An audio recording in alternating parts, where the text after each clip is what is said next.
Hoy vamos a estar enfocados en el capítulo 4 y vamos a estar enfocados en los versos mayormente del 7 al 10, pero vamos a comenzar a leer un poco antes, en el comienzo del capítulo 4. Vamos a estar leyendo Santiago capítulo 4 del verso 1 hasta el verso 10 y nos concentramos del 7 al 10, pero vamos a comenzar con el verso número 1. Y dice: ¿de dónde vienen las guerras y de dónde los pleitos entre ustedes? ¿No surgen de sus mismas pasiones que combaten en sus miembros? Codician y no tienen, matan y arden de envidia, pero no pueden obtener. Combaten y hacen guerra. No tienen porque no piden. Piden y no reciben porque piden mal, para gastarlo en sus propios placeres. Gente adúltera. ¿No saben que la amistad con el mundo es enemistad con Dios? Por tanto, cualquiera que quiere ser amigo del mundo se constituye enemigo de Dios. ¿O suponen que en vano dice la Escritura: el Espíritu que Él hizo morar en nosotros nos anhela celosamente? Pero Él da mayor gracia. Por eso dice que Dios resiste a los soberbios, pero da gracia a los humildes.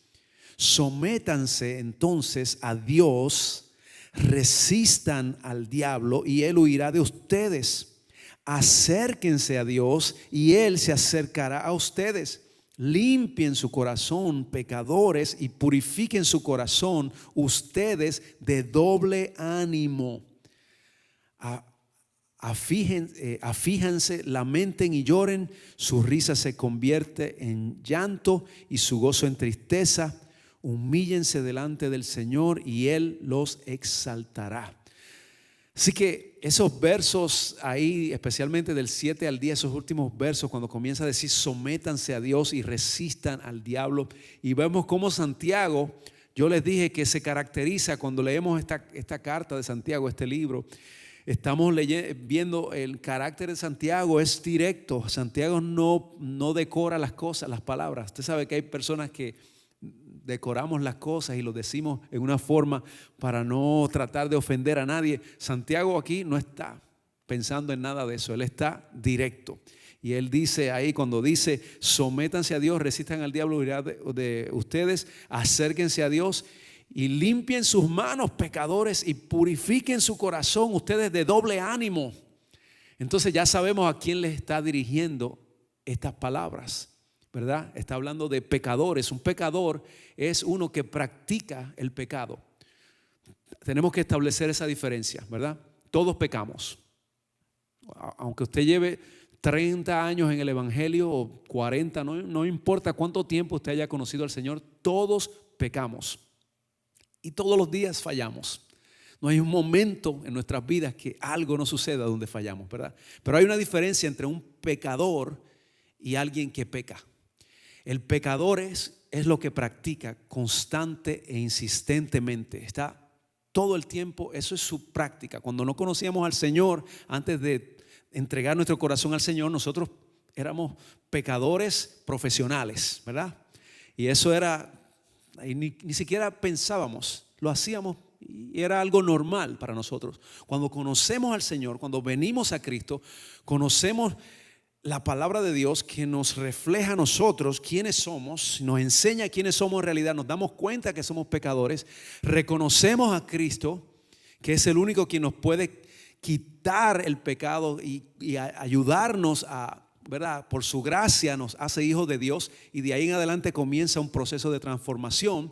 Entonces ahí ya no somos pecadores más. Pecamos, pero no practicamos el pecado. Por lo menos eso debe ser la vida de un creyente. Ese es un creyente que no practica el pecado, pero sí. Entonces aquí vemos que Santiago está hablándole.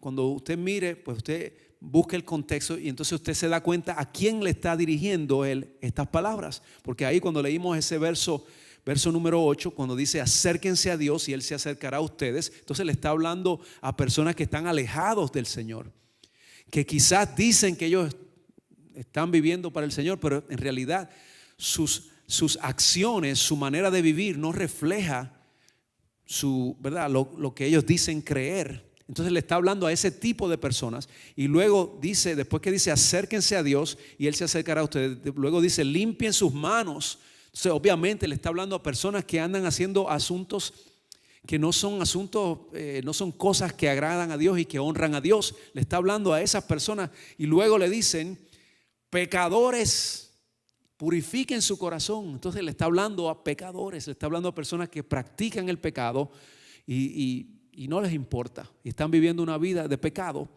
y luego quieren decir que ellos están viviendo para Dios, pero en realidad su corazón está alejado de Dios y a ellos no les importa. Su corazón no está delante de Dios, no están siendo sinceros delante de Dios. Y a ese tipo de personas es que Santiago le está dirigiendo estas palabras. Está diciendo las cosas que debemos hacer. Y aunque él lo dice en esa manera directa, ¿verdad? Él lo dice directamente, sin rodeos. Él lo habla así, pero el amor, ¿verdad? Cuando uno ama, uno tiene que hablar en amor y hay que decir la verdad. Entonces él está expresando la verdad y lo está diciendo así como él es, pero está diciéndonos cosas que nosotros debemos hacer y tomar en cuenta como creyentes por nuestro propio beneficio, para que nos demos cuenta si es verdad que estamos viviendo una vida de pecado. El propósito es que nos detengamos a reflexionar y decir, bueno, es cierto, yo estoy siendo confrontado por esas palabras. Esas palabras que están aquí me están confrontando a mí. Ahora yo tengo que hacer una decisión. Tengo que decidir ¿qué voy a hacer? Tomar una decisión. ¿Qué hago?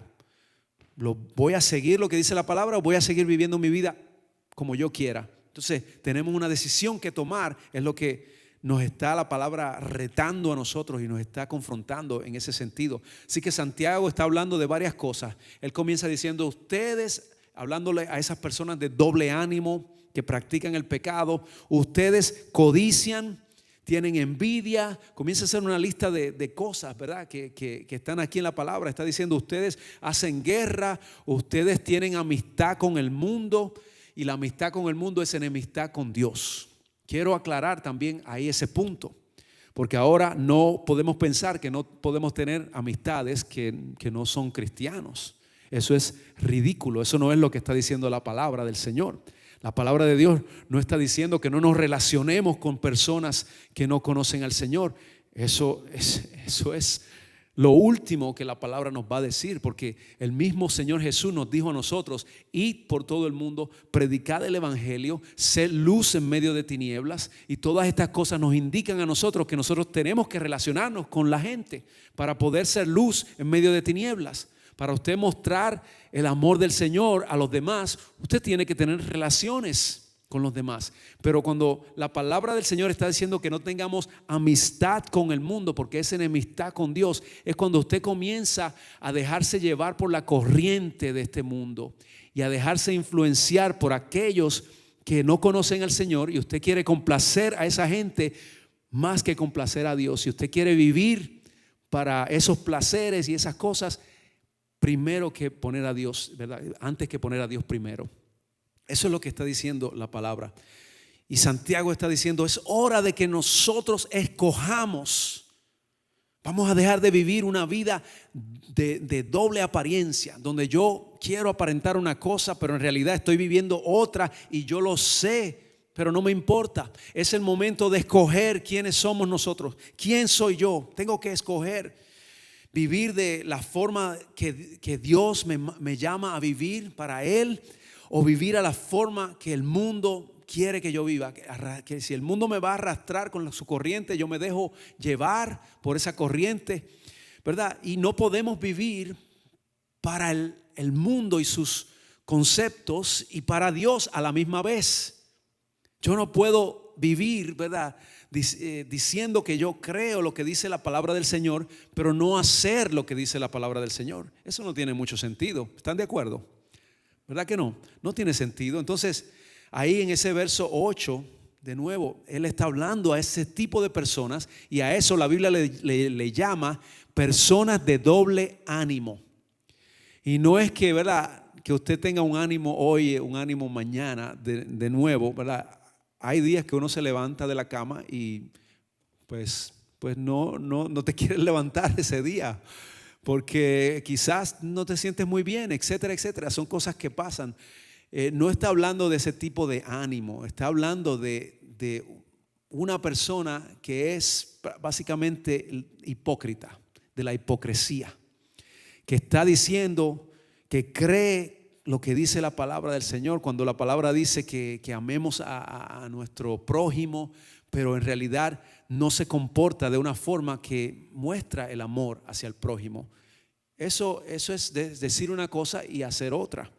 Tampoco no significa que uno no va a tener desacuerdos con personas, ¿verdad? Hay momentos que hay desacuerdos, pero cómo manejamos esos desacuerdos, eso es otra cosa. Si yo lo voy a manejar de una forma ruda, áspera, con odio, pues eso no es lo que la palabra me enseña, como yo debo tratar a los demás. Yo puedo manejar una situación de desacuerdo, mantener mi cordura, mantener mi persona, quien yo soy, y estar en desacuerdo con alguien y hablar como se habla, pero yo lo hago en una forma que sea digna y que honre a Dios. Eso es lo que la palabra está diciendo, ¿verdad? Cuando habla de doble ánimo. Así que hay personas que están diciendo que son de una forma, pero en realidad viven de otra forma. Y la Biblia dice que cuando nosotros no teníamos a Cristo en nuestro corazón, ¿verdad? Cuando no conocíamos al Señor, cuando no servíamos a Dios, no podemos vivir una vida que agrada a Dios, porque no conocíamos ni la palabra de Dios, ni teníamos la gracia del Señor, todavía no la habíamos recibido sobre nuestras vidas. Entonces no podíamos vivir una vida que agrade y que honre a Dios. Pero Cristo nos liberta. Cuando somos salvos, el Señor nos quita las cadenas, nos quita la ceguera espiritual de nuestros ojos. Comenzamos a ver las cosas como la palabra nos enseña, y entonces ahí podemos vivir de una forma que agrada a Dios. Entonces esa es la forma. El Señor nos da lo que necesitamos para vivir una vida que agrada a Dios. Y eso lo vamos aprendiendo. Eso se va aprendiendo por medio de la palabra. Se va aprendiendo por medio de nuestra relación con Dios, nuestra relación con nuestros hermanos, con nuestros maestros que nos van enseñando la palabra. Y Jesús nos da la gracia que necesitamos, la fuerza que necesitamos para vivir una vida que agrada a Dios, si nosotros escogemos hacerlo, ¿verdad? Está de nuestra parte. Porque nadie está obligado a vivir una vida que honre a Dios. Usted no está obligado. Es algo que escogemos nosotros hacer. Y hay que escogerlo, ¿sabe cuándo? Todos los días, así mismo. Todos los días tenemos que escoger vivir una vida que agrade a Dios o que honre a Dios. Pablo, el apóstol Pablo, así como Santiago, también habló en muchos de sus escrituras, de sus epístolas. Él también habló sobre este tema. Una de ellas fue Colosenses. En el capítulo 3 de Colosenses, verso 1 y 2 dice: siendo pues que ustedes han resucitado con Cristo, busquen las cosas de arriba, donde Cristo está sentado a la diestra de Dios. Y mire lo que dice: ocupen la mente en las cosas de arriba, no en las de la tierra. ¿Qué está diciendo Pablo ahí? Que no nos pongamos tanta prioridad en las cosas de la cultura o del sistema de este mundo, que no nos pongamos tan concentrados en esas cosas, más bien que nos enfoquemos en las cosas que vienen de parte del Señor. En otras palabras, en la palabra de Dios, las enseñanzas que hemos aprendido de parte del Señor, que pongamos nuestra mente en esas cosas, más que en todos los demás asuntos del diario vivir, de todos los días. Así que Pablo también escribió sobre eso. Podemos vivir para Dios o podemos vivir para el sistema de este mundo. Una o la otra, pero no para las dos a la misma vez. No se puede, para uno o para el otro.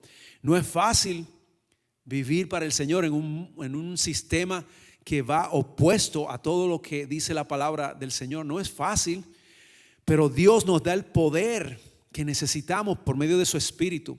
Y esto es un poder que está disponible para nosotros. cuando usted le pide al Espíritu Santo, dame poder, ese poder que significa dame fortaleza, dame lo que yo necesito para yo poder mantener mi mente en las cosas que son tuyas, las cosas de arriba, tu palabra, Señor, en tus mandatos. El Señor te va a dar ese poder. Ya tenemos la gracia de Cristo, pero el poder del Espíritu Santo, la llenura del Espíritu Santo está ahí para ayudarnos cada día. Inclusive en uno de los versos que leímos del capítulo 4, en ese verso número 6, que dice que Él da mayor gracia. Entonces nos da a nosotros mayor gracia, nos da ese poder que necesitamos para nosotros poder vencer. Dice que Dios resiste a los soberbios, pero da gracia a los humildes. Y esto es bien importante porque todos los creyentes, nosotros deseamos, si hemos decidido seguir a Cristo, ahora nosotros deseamos agradar a Dios. Y si fijamos nuestra mirada en las cosas de arriba, podemos vivir para Dios. ¿Qué significa esto de fijar mi mirada en las cosas de arriba? Bueno, ahí dice que Dios resiste a los orgullosos y da gracia a los humildes. Entonces, cuando yo tengo un carácter de orgullo, significa que yo me pongo a mí primero antes que Dios. Cuando yo pongo mi persona antes que Dios y yo pongo mis intereses antes que los intereses del Señor, entonces eso es orgullo en mi vida. Y entonces cuando la palabra dice que Dios resiste a los orgullosos, hay una resistencia que viene cuando nosotros tenemos ese tipo de actitud. Ahora, si yo tengo una actitud de humillación, de humildad, que yo me rindo ante el Señor, ahora yo no estoy siendo resistido por el Señor. Yo puedo mantener mi mirada y mi enfoque en las cosas de arriba. Y esto es bien importante.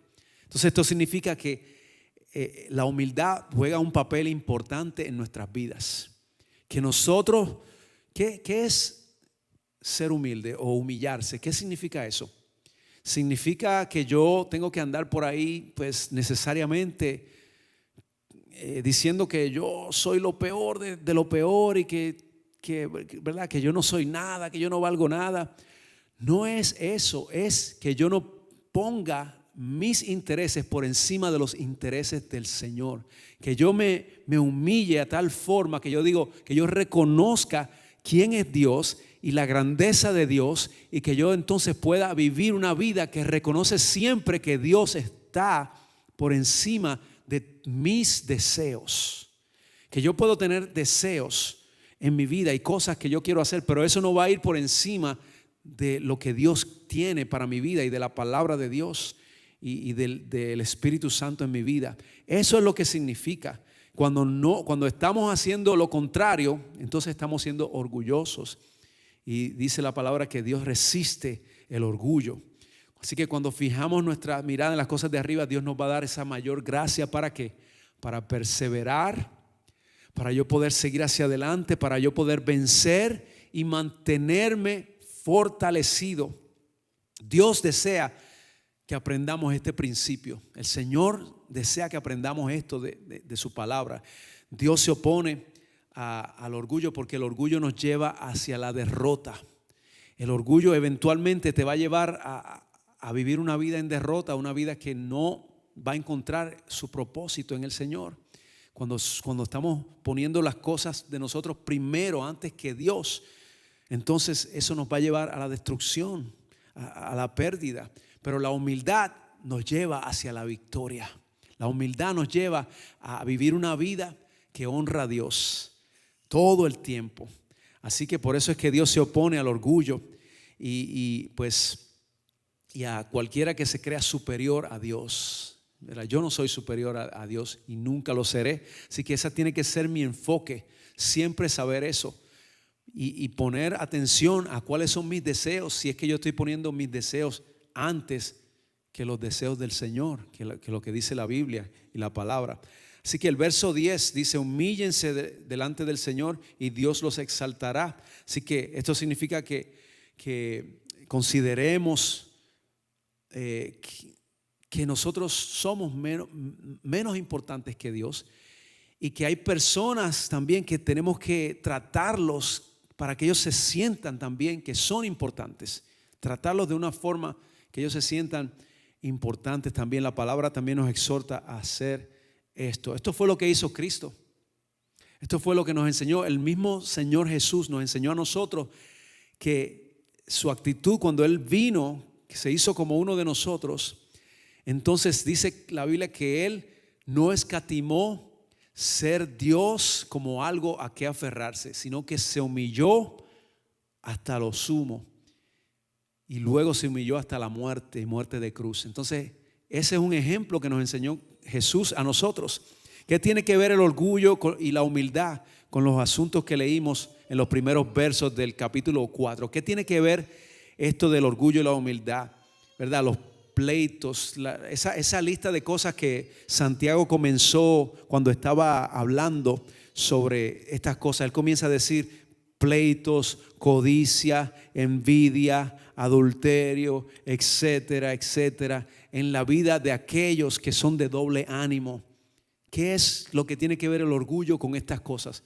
Si usted se pone a analizar todas esas cosas, los pleitos, la codicia, la envidia, el adulterio, todo eso está basado en el orgullo. Eso es lo que tiene eso en común, porque todas esas cosas vienen porque nosotros queremos poner nuestros deseos y nuestros placeres antes que Dios. Entonces, toda esa lista que Santiago menciona al principio del capítulo 4, todo eso está basado en orgullo. Y Santiago está hablando directamente a nosotros, a mi vida. Santiago me está hablando a mí directamente.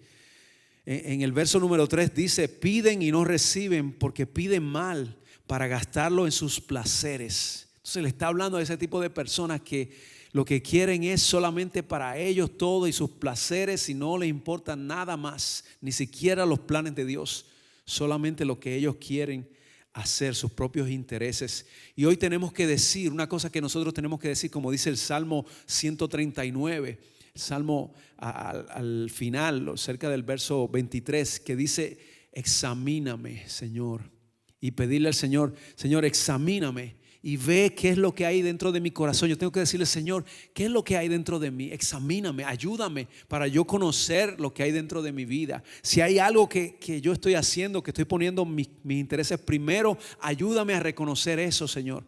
¿Qué es lo que yo hago que me hace codiciar? ¿Qué es lo que yo hago que me hace ser envidioso? ¿Qué es lo que yo hago que tengo la motivación incorrecta dentro de mí? Muéstrame eso. ¿Qué es lo que causa que mis oraciones tengan una motivación egoísta? Señor, ayúdame, ¿verdad? Y comenzamos a orar de esa forma y el Señor nos ayuda. Estos son síntomas de orgullo y es algo dentro de nuestro corazón. Si está sucediendo en nosotros, entonces tenemos que detenernos y decir: Señor, no quiero eso. Esto te lo entrego a ti. Yo quiero vivir una vida que te honre a ti primero. Así que esto es bien importante, porque la satisfacción no proviene de lo que yo pueda obtener de parte del Señor. La satisfacción en nuestra vida viene por medio del Señor, no por lo que yo obtengo de Él. Esas son cosas que el Señor nos da, los frutos que recibimos del Señor en nuestras vidas. Pero la satisfacción verdadera viene de Él, de conocerlo a Él, de vivir para Él. Así que yo entonces tengo que buscarlo a Él y conocerlo y vivir sometido al Señor en todo tiempo. Santiago nos está diciendo a nosotros: el orgullo siempre te va a llevar a la destrucción, y lo contrario, entonces la humildad te va a llevar a la victoria. Y aunque yo quiera o desee en mi corazón, ¿verdad?, cualquier cosa, pero yo deseo hacer la voluntad de Dios primero. Eso es lo que yo tengo que estar siempre pendiente de, que yo esté viviendo ese tipo de vida. Así que, ¿qué significa? Cuando yo vengo al Señor Jesús, cuando yo entrego mi corazón a Cristo, yo estoy diciendo: tú eres mi Señor. Significa que Él es mi líder, Él es quien me dirige. Entonces, si yo acepté al Señor en mi corazón, Jesús se convierte en mi líder, la persona que yo voy a escuchar y voy a seguir sus mandamientos, sus preceptos, voy a seguir su dirección para mi vida. ¿Qué hacemos entonces si yo quiero rechazar el orgullo? ¿Cómo yo rechazo el orgullo? Pues entonces hay varias cosas que Santiago nos deja saber aquí. Una de ellas es cuando él dice en el verso 7, lo primero que dice es: sométanse a Dios. Someternos a Dios. Humíllense y arrepiéntanse. Entonces eso es reconocer que Dios es que está en control de mi vida.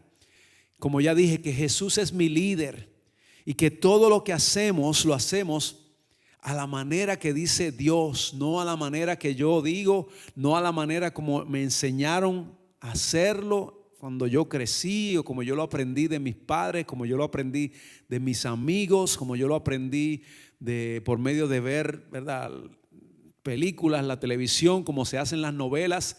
No es en esa forma, es como Dios quiere que yo haga las cosas, ¿verdad?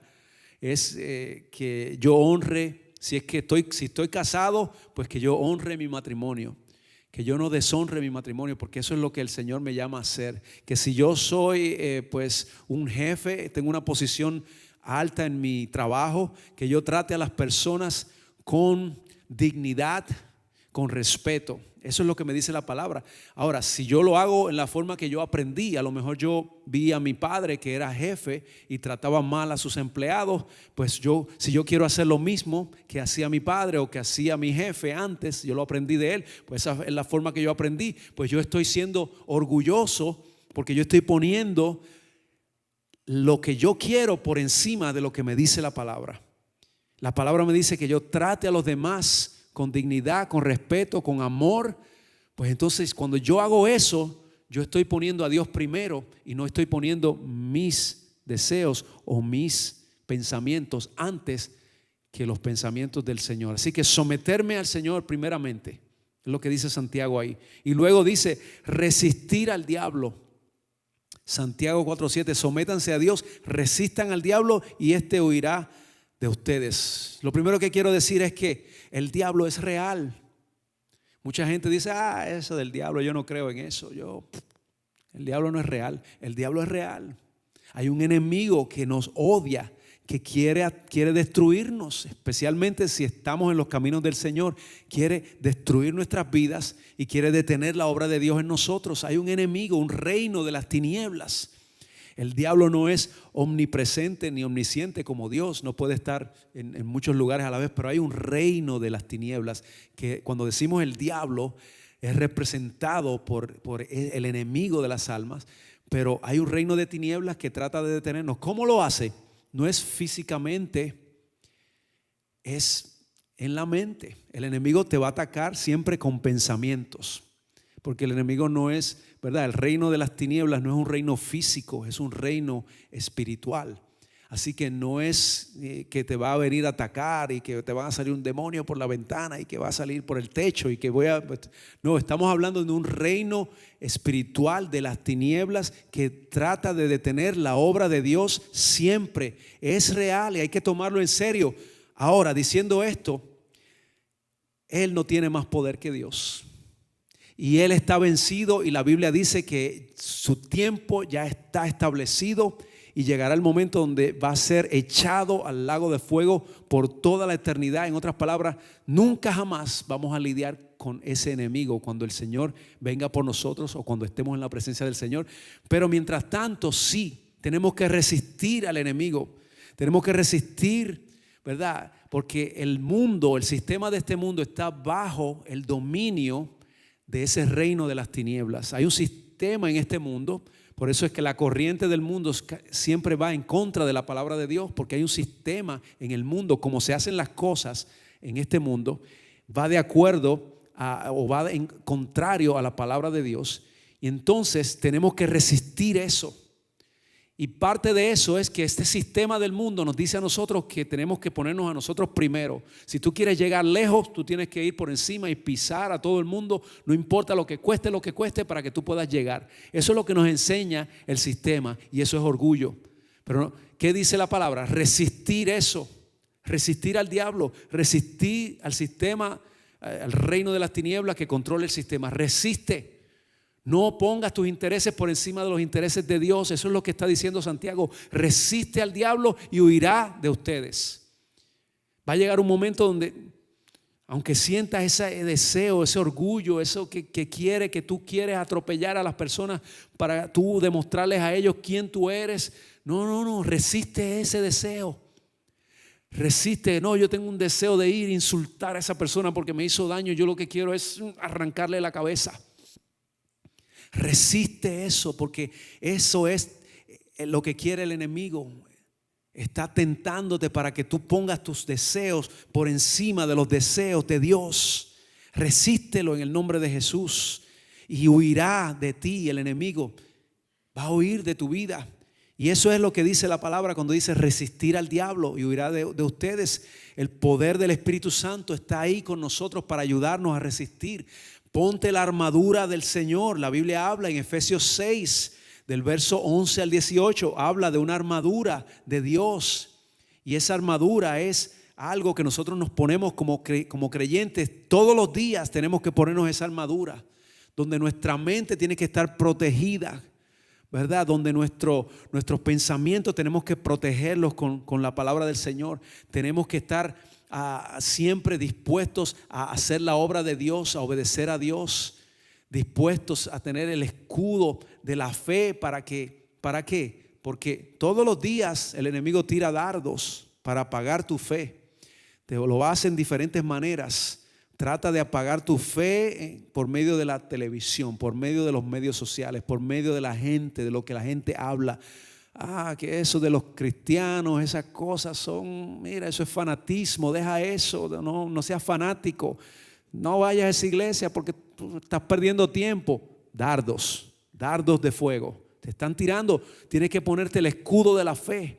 ¿Cuál es el escudo de la fe? Pues tienes que conocer la palabra para que tú puedas entonces poder contraatacar esos pensamientos y esas afirmaciones que hacen contra el reino de Dios. Tú te paras firme y tú dices, no, la palabra me enseña otra cosa.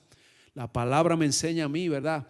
Que todos aquellos que hemos sido lavados con la sangre de Cristo somos nuevas criaturas. Nosotros sabemos en quién hemos creído. Nosotros estamos parados en la roca que es Cristo. Y tú empiezas a contraatacar esos pensamientos. Y eso es resistir al enemigo. Eso es lo que está hablando. Cristo lo hizo. También cuando Jesús fue bautizado, dice la Biblia que después de ser bautizado, comenzando el ministerio de sus últimos 3 años, dice que después que fue bautizado se fue al desierto. Y cuando estaba en el desierto, él estaba en un ayuno, ¿verdad? Sometido al Espíritu Santo y sometido al Padre, buscando la presencia del Padre. Entonces dice que se apartó hacia el desierto, pero fue allí tentado por el enemigo. Y el enemigo, cada vez que lo tentaba, se tenía que ir, porque él respondía con la palabra siempre. Cuando nosotros tenemos la palabra en nuestra vida, sabemos exactamente ya cuando alguien viene con cualquier argumento que venga a una persona. Hay argumentos. Nosotros venimos y contrarrestamos los argumentos de esas personas que vienen en contra del Señor. Pero hay que conocer la palabra para esto. Por eso es importante que estamos aquí hoy, estamos aprendiendo lo que la Biblia nos enseña a través de este libro de Santiago. Hemos estado aprendiendo mucho. Así que, ¿qué es lo que estamos haciendo? Estamos resistiendo al enemigo, resistimos el orgullo, resistimos mayormente el orgullo, porque el orgullo nos lleva a hacer todas estas cosas que está hablando Santiago: la codicia, la envidia, el odio, el rencor, las raíces de amargura. Todo eso es orgullo. El orgullo te va a llevar a la destrucción, pero la humildad, someterte a Dios, te va a llevar a la victoria en tu vida. Así que vamos a resistir al Señor. Así que número 1, sometidos a Dios. Número 2, resistimos al Señor. Vivimos una vida sometida al Señor y Él nos da mayor gracia para resistir. Así que tenemos que nosotros seguir a Jesús, es el primer paso. Seguir a Jesús es lo primero que tenemos que hacer. Conocer la palabra de Dios para poder resistir al enemigo. Orar y pedir a Dios que examine nuestros corazones siempre. Todos los días, hágalo un hábito, hágalo una costumbre. Ore y pídele: Señor, examina mi vida. Mira, revélame todo lo que está oculto que yo no puedo ver en mi vida. Ayúdame a entender qué cosas tengo yo que cambiar. Y poner límites para vivir una vida de humildad. Así como en un matrimonio ponemos límites, ¿verdad? Cuando yo vengo a un matrimonio y me caso con esta persona, pues tengo que poner límites. Ya no puedo seguir viviendo una vida de soltero. Hay límites. Entonces vamos a poner límites en las cosas que hacemos para vivir una vida que agrada al Señor. Hay que poner ciertos límites que nos van a ayudar a nosotros mantenernos siempre sometidos a Dios. Y otra cosa es que dice Santiago, acercarnos a Dios. Acérquense a Dios y Él se acercará a ustedes. Limpien sus manos y purifiquen su corazón, ustedes de doble ánimo. Así que acercarnos al Señor es lo más importante. Acercarnos con un corazón dispuesto a que Él lo cambie. Tengo que resistir, pero más importante es acercarme a Dios primeramente. Así que si estamos alejados del Señor, si has estado alejado de Dios, hoy es el momento donde te puedes acercar al Señor. Hoy es el momento donde tú puedes abrir tu corazón y decirle, Señor, yo voy a comenzar acercándome a ti. Voy a humillarme delante de ti. Y Señor, yo sé que tú me vas a levantar de nuevo, porque eso es lo que dice la palabra. Humíllense delante del Señor y Él los exaltará. En Santiago 4:10. Dios es el único que puede purificar nuestros corazones y llevarse el orgullo de nuestras vidas. Yo voy a hacer una oración en este momento, luego de leer estos versos que están en Filipenses 2, del 5 al 8. Dice, hayan ustedes esta manera de pensar que hubo también en Cristo Jesús. Existiendo en forma de Dios, Él no consideró el ser igual a Dios como algo a que aferrarse, sino que se despojó a sí mismo, tomando forma de siervo, haciéndose semejante a los hombres y hallándose en condición de hombre, se humilló y asimismo haciéndose obediente hasta la muerte y muerte de cruz. El Señor Jesús nos dio el ejemplo, mejor ejemplo. Entonces cuando nosotros venimos delante de Dios con un corazón humillado, estamos diciendo, Señor, yo voy a poner todos tus intereses por encima de los míos. Yo quiero todo lo que tú tienes para mí primero que nada, Señor. Ese es mi deseo. Así que yo voy a orar y mientras yo oro, tú puedes hacer también esta oración. Así que le voy a pedir a los que estamos aquí que vamos a estar de pie en este momento y vamos a orar juntos. Mientras yo voy haciendo esta oración, tú puedes hacer esta oración conmigo y el Señor va a bendecir tu vida. Así que damos gracias a ti, Señor, una vez más. Por tu palabra, por tu poder, Señor. Gracias por tu Espíritu Santo. Gracias, Espíritu de Dios, porque tú eres quien nos revelas esta palabra hermosa, Señor. Tú eres quien te llevas el orgullo, Señor, y nos ayudas a vivir una vida sometida a ti. En el nombre de Jesús, ayúdanos cada día, examina nuestro corazón y mira lo que hay dentro de nosotros, Señor. Y muéstranos, Señor, para nosotros poder someternos a ti, Señor. En el nombre de Jesús. Si habrá alguien, Señor, que desea hoy acercarse a ti, Señor, recíbelo hoy, Señor, que pueda venir delante de ti a pedirte perdón por sus pecados y arrepentirse y comenzar a caminar contigo desde hoy en adelante. En el nombre de Jesús te lo pedimos, Señor. Toca esos corazones, Señor. En el nombre de Jesús. Amén y amén. Muchas gracias a todos. Gracias por compartir con nosotros. Aquellos que están mirando por video, le doy un aplauso al Señor. Puede compartir este video con alguien, envíeselo el link o compártalo ahí, dele share si es a través de Facebook y nos ayuda a expandir o a llevar el mensaje de la palabra del Señor. Mientras tanto, que el Señor les bendiga, que Dios les guarde y les acompañe siempre. Amén.